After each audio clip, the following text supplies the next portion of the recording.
Isang mapagpalang araw sa ating lahat. Ako ang inyong lingkod, Elijah Pauljan Valdez at welcome sa ating daily devotions. Ang ating verse for today nasa unang mga taga-Korinto, chapter 11, verse 23 to 26. Sinasabi dito na, sapagkat ito ang turo na tinanggap ko mula sa Panginoon at ibinigay ko naman sa inyo. Noong gabing siya'y pinagkalulo, ang Panginoong Hesus ay dumampot ng tinapay, nagpasalamat at pinagpira-piraso iyon. At sinabi, ito ang aking katawan na inihandog para sa inyo. Gawin ninyo ito bilang isang pag-alala sa akin.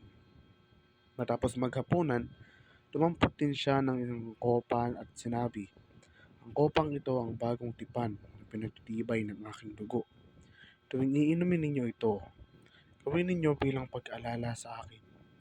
Sapagkat tuwing kakain kayo ng tinapay na ito at iinom sa kopang ito, ipinapahayag ninyo ang kamatayan ng Panginoon hanggang sa kanyang muling pagparito. Ang komunyon ay panahon ng pakikisama sa Diyos at sa mga kapwa mananampalataya at isang pag-alala sa sakripisyo ni Jesus sa krus. Ang tunay na presensya ni Kristo ay pakikipag-isa. Sa pakikipag-isa ay isang doktrina na nagtuturo na ang pakikipag-isa ay isang pagkakataon para sa Diyos na magpakita. Ang komunyon ay panahon ng pagbabahaginan at pagpapalayang loob sa Diyos at sa iba't ibang mananampalataya.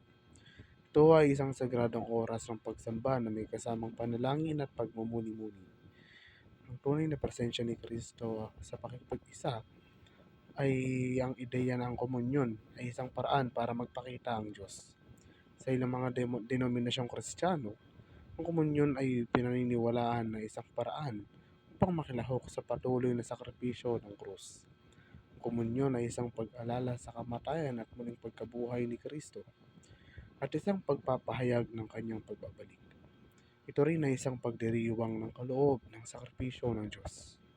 Ang komunyon ay tinuturing na espiritual na nagpapalusog sa mga mananampalataya sa pamamagitan ng simbolikong kumakatawan sa katawan at dugo ni Jesucristo na nagbibigay ng paraan upang makaugnay sa Kanya at makatanggap ng espiritual na lakas sa pamamagitan ng pagkilos ng pakikibahagi sa sakramento.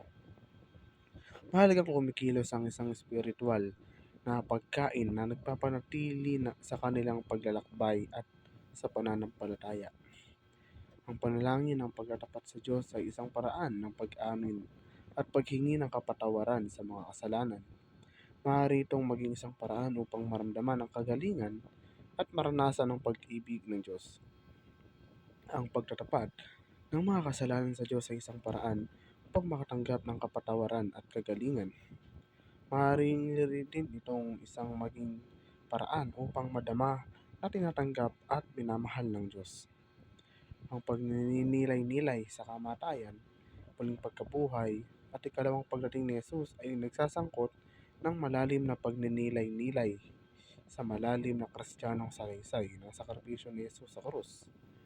Ang kanyang tagumpay laban sa kamatayan sa pamamagitan ng muling pagkabuhay at ang inaasahang pangyayari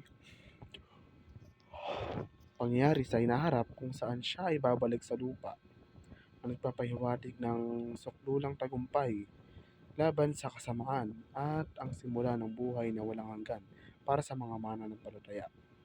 Ang pagkasanay na ito ay nagbibigay daan para sa personal na pagmumuni-muni sa kahulugan ng mga kaganapang ito sa sariling buhay, pagpapatibay ng pananampalataya, pag-asa, at panibagong kahulugan ng layunin.